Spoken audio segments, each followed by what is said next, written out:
আপনারা জানেন যে আমরা গত রাতে আমাদের শহরের চকসুলতারপুর এলাকায় একটি বিশেষ অভিযান পরিচালনা করে আমরা ছাত্রলীগের সক্রিয় কর্মী তানজিল নামে একজনকে গ্রেপ্তার করেছি।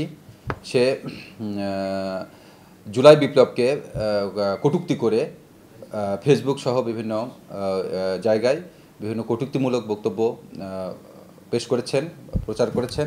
তাছাড়া বর্তমান শহরের স্বাভাবিক পরিবেশ অস্থিতিশীল করার জন্য বিভিন্ন ঝটিকা মিছিল সহ বিভিন্ন কাজ করে বেড়াচ্ছেন মর্মে তার বিরুদ্ধে আমরা অভিযোগ পেয়েছি।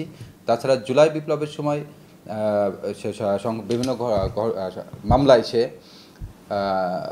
সরাসরি জড়িত ছিল মর্মে তার বিরুদ্ধে আমরা অভিযোগ পেয়েছি। এসব কারণে তাকে মূলত আমরা গ্রেপ্তার করেছি। জুলাই আন্দোলনের সময় সংগঠিত বিভিন্ন ঘটনায় সে সরাসরি জড়িত ছিল মর্মে আমরা তার বিরুদ্ধে সাক্ষ্য প্রমাণ পেয়েছি। আমরা প্রাথমিকভাবে তদন্তে এটাও জানতে পেরেছি যে এই মিছিলের সাথে তার সরাসরি সংশ্লিষ্টতা ছিল।